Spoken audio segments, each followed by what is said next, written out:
Well, you know, we've heard all about transgender. That's old news now. Bruce, Caitlyn Jenner. That's old news now. People want to get beyond that. They want to talk about being gender fluid. They want to talk about not fitting in any particular gender role, not wanting to be confined by male or female dichotomies. Some like to go back and forth between them. Some like to be defined outside of those boundaries. That's where things are going. Remember when Facebook, not that long ago, said, okay, when you fill in your bio information, that when it comes to choosing gender, they gave you 50 different choices, 50, and that you could choose up to 10 different ones simultaneously? You say that's crazy. 50. Oh, no, that wasn't enough. Gay and transgender activists said that's not enough, and it expanded so now you could fill in the blank and describe your gender however in the world you want it. Well, here's someone that wants to describe gender fluid. Jeffrey is his name, and he's talking about his own experience. Listen to what he has to say. You don't need to decide your gender. You don't need to decide who you are. You don't need to decide your gender. Do you realize that there is a widespread view now that growing among activists that you have a gender assigned to you at birth? It's not who you really are, because you can't really tell if you're male or female based on biology or based on chromosomes. As one young activist said to me, that's so primitive. As he explained that gender is not what's between your legs, it's what's between your ears. Therefore, you can define it however you want. Here's someone saying, but you don't have to define it. Why?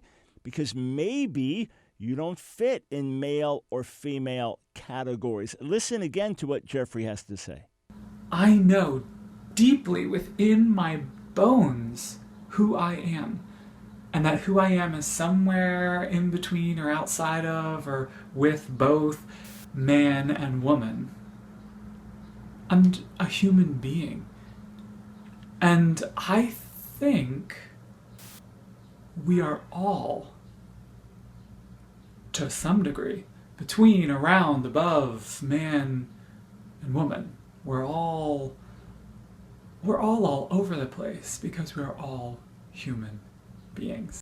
All right, that's Jeffrey Marsh, famous on Vine. His videos are all about feeling better, living your best, he says. And hey, whatever he's working out in his own life, whoever he is between him and God. I just want to assure Jeffrey and others that the vast majority of human beings know that we're either male or female, and there's no ambiguity. I am not all over the place. I'm not trying to figure out if I'm male or female or both or neither or part of one or part of the other, nor is my wife, nor are our daughters, nor are our grandkids who are boys and who are girls, and it's quite clear to them who they are.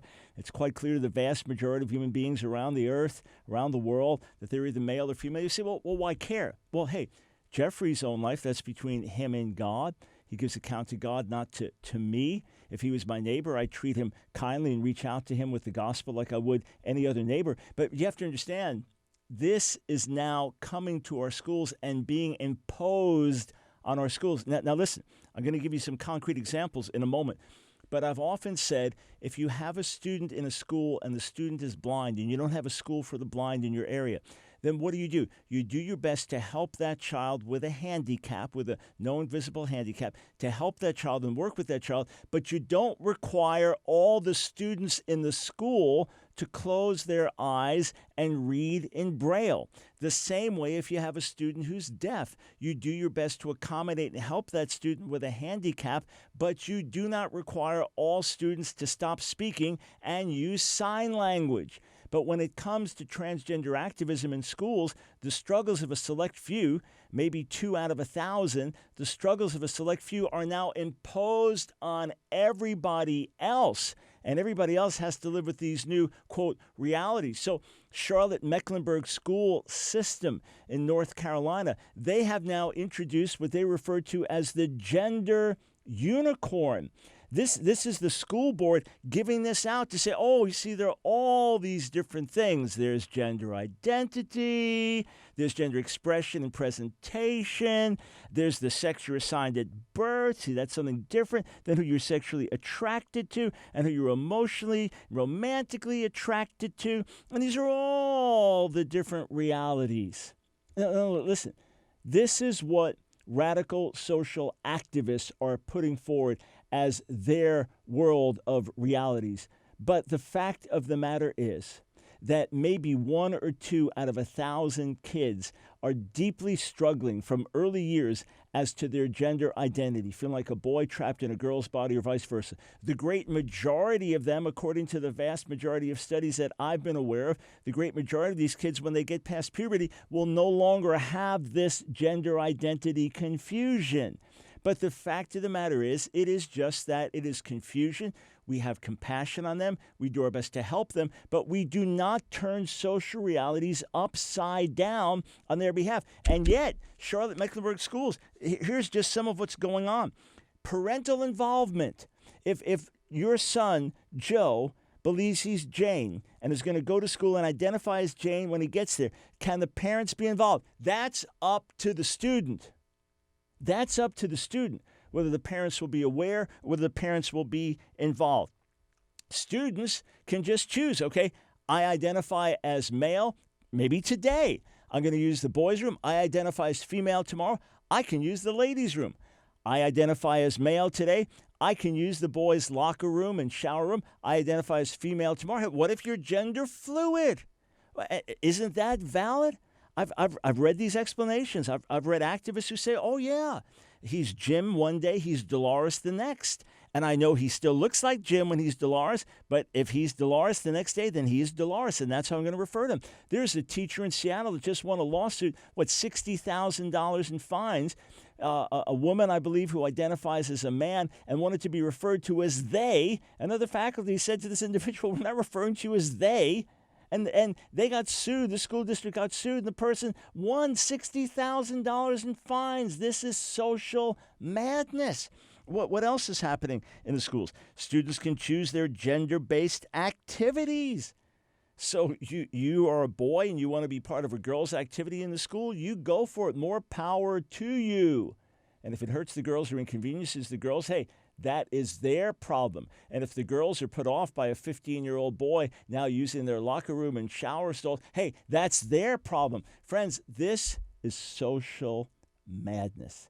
This is going from relative morality to relative reality. And this is an experiment being pushed upon innocent young children and developing kids in the schools. There is one school where they were surveying high school students, and the kids did not want to be identified as either male or female or even as human. And some of them said, call me tractor. Oh, yeah, National Public Radio had a whole show about this, and they were celebrating it. These kids are cutting edge. Cutting edge. And then you have to come up with all the new pronouns. I think I read a list the other day of 60 different pronouns, if my memory serves me right. The different variants. How do you want to be referred to? As Faye or they or J or K or what is it? And it might vary from day to day. I'm not making this up.